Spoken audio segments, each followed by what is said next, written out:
What's up, guys? It's been a rainy, windy, stormy day. Hey, it's about quitting time. Let's go get in the truck. Go get a bottle filled. Weather's bad today, but it should be good Friday, so let's go get that bottle. Alright, let's stop by the fridge and get a snack real quick. I want something cold. Oh! A little frozen meal and a bottle of nitrous. Yeah, let's get this thing.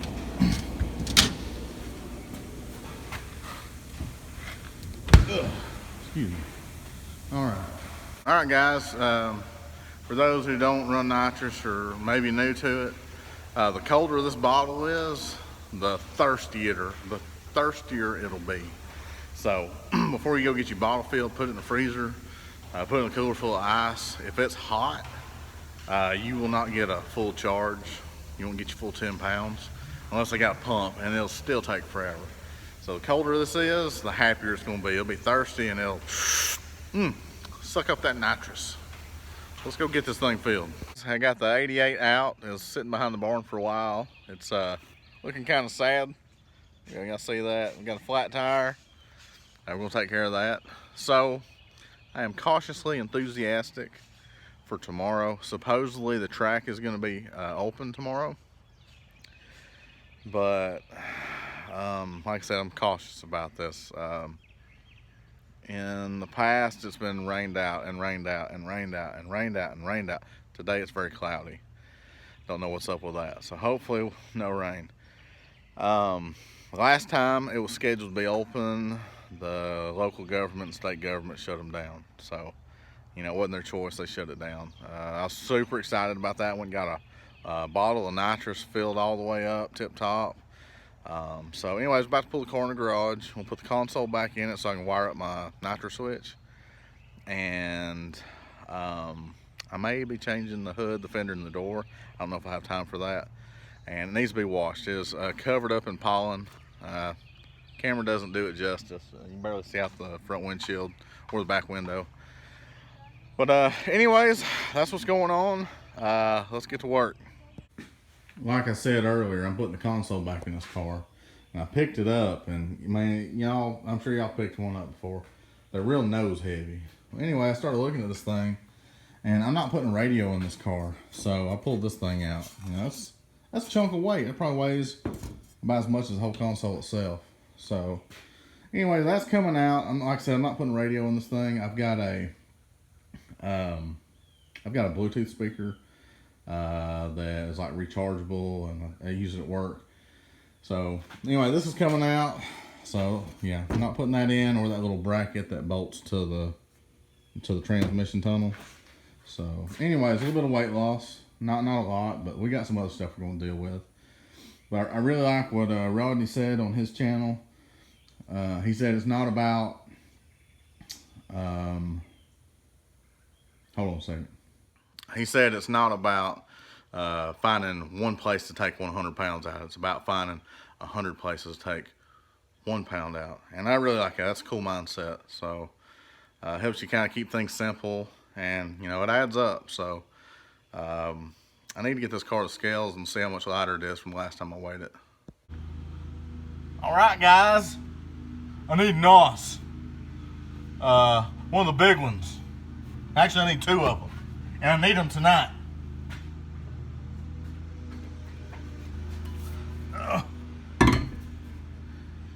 You forget your blue collar. You only get one. All right, guys, putting the bottle in.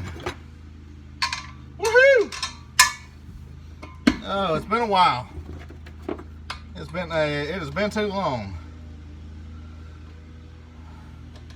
I got this thing filled up. I mean, y'all saw a little clip about that. So it's filled up, tip top. I'm ready to go. Hopefully the weather will hold out, and guys, we'll be ready to rock. I think, you know, we're so close to getting our goal. 790. 790.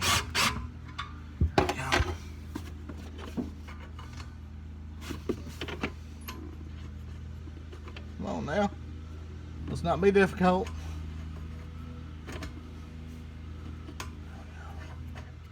There we go.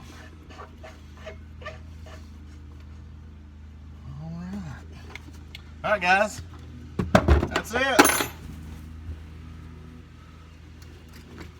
There we go. Just got some clothes laying around in the back of the car, that's all. Nothing to see here. Let's do a walk around real quick, just kind of a refresher of what's been done to the car since September 20th. That was the last time the Homely G made it to the track. Since then, it's been bad weather and coronavirus. So, all right, let's walk around and see what we've done. Since the last time we went to the track, the timing chain and gears have been replaced. The water pump has been replaced. The radiator's been replaced. The crank pulley has been replaced for a 3-inch race pulley, and we've bypassed the power steering. It has a Ford Explorer throttle body on it now, and the EGR spacer was just port matched to it. You know, I know it's not much, but it's something. It now has an adjustable pressure regulator, and we needed that. The fuel pressure was way too high. The 255 was pushing too hard on the stock regulator. We got our March ram air in place. Sorry about that. The March ram air is in place. Let's see. On this side, we replaced a brake line and a caliper that was dragging really bad. So that's good. Let's see. For the rear end, the upper and lower control arms have been changed. I honestly believe that will make a bigger difference when it goes to a 5-speed or when we put a converter in it. Let's see what else we've done. Speaking of rear trailing arms, I don't know if y'all remember this one or not. You know, obviously got the Ninja chop there on the side, and I don't know if y'all can see in the thing, but it's a little bit twisted. So that's another reason I replaced the upper and lower control arms in the car. So it's got some no-name lowers and Lakewood uppers with new bushings. So that's good. Also underneath, you know, from a more recent video, the 2 1/4 2-chamber Flowmasters were replaced with 2.5-inch straight through Flowmaster, the new Flow FX. And on the inside, the factory carpet was taken out, and the passenger seat and the rear seat cushion. So that's a little bit of weight reduction. I will put carpet back in it and door panels and the original seats, but that's how it's going to be for now. So I believe that's about it for what's been done since the last race. All right, guys, another thing we're going to do is replace the tires. They've got, you know, good tread, but they're dry rotted, and they're honestly scaring me a little bit. So we'll go ahead and put some new ones on there. These are just the cheapest 165/80 15s I could find. Ended up being about 50 bucks each. So we'll put those on there and have a little peace of mind. There it is, guys, proof. Sorry about the finger. Car's been sitting up too long. Now I'm debating on whether or not to take it out. I figure if I leave it in there, them little birds, if their wings will flutter at the right dang time, it might pull the wheels off the ground. What do y'all think?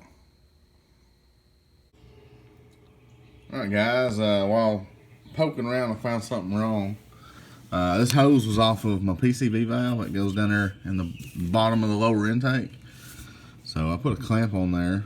So that should be good. The last time me and Ray were riding around, you know, we sprayed it a couple times. Just goofing off. We actually, sorry about the phone being so shaky. We blew the dipstick out. So, for tonight, what I'm going to do is I'm going to go ahead and pull the dipstick out. I'm going to put that little filter right there on the dipstick tube. And then I've got a breather. Got a breather over here.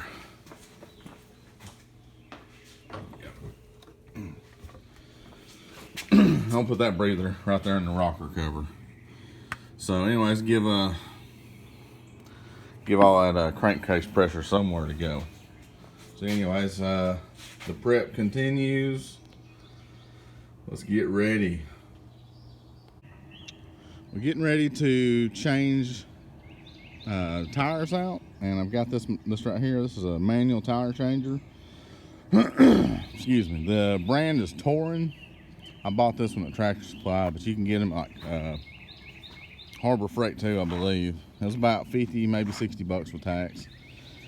And man, it's well worth the money. There's a video, like a how-to use this, where I was taking slicks off another set of wheels. I'm not gonna do a how-to, but anyways, just show you what you get. That's what you get. The metal plate, I got that from work. You can anchor it to concrete. It's got holes in the base, but I just didn't want to dedicate one space to it, so that's why I welded the plate to the bottom. It also comes with this. Let's see, where you at? This right here is your bar that you use for breaking the bead and demounting it. I've never been able to get this side of the bar to work, so whenever I mount the tire back on, I use a regular tire iron. This one's expensive, but you can get cheaper ones. I used to do truck tires back in the day. So anyways, let's get this tire changed out. And while I had the tires off, I went ahead and polished the wheels. They look more better. Now check this out. Y'all see that? That is fix-a-flat. It's like real grody. And this right here is not fix-a-flat. Man, I hate fix-a-flat. Anyways, we got it out of there. I hurt my feelings, I think. Let's see. Nope. Yeah, it's this one right here. Y'all see that? That's rotating weight. We don't need that in there. We don't need that noise. Alright guys, this one's not the one that had fix-a-flat, but I just want to show y'all, just FYI. This right here, this surface right here is really important for sealing the tire to the rim. So what I like to use is an old welder's brush. Y'all can see that. Or some sandpaper, like 180 grit, and a Scotch-Brite. And you can get that cleaned up real nice, and you don't have to worry about any leaks.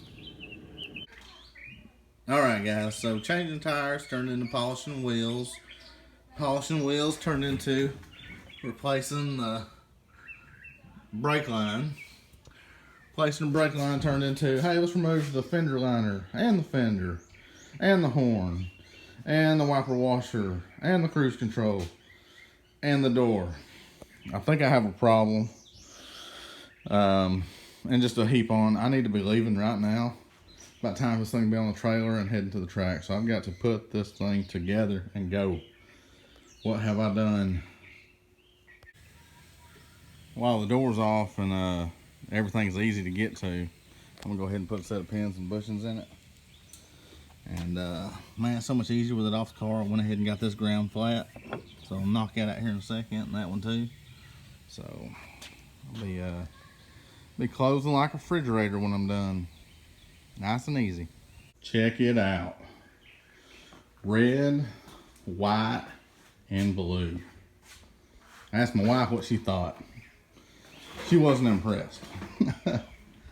Man, the thing looks good to me. You got a straight fender and straight door. That window goes up and down. Hallelujah. That's killer in the summertime if it won't. Let's get this thing on the trailer.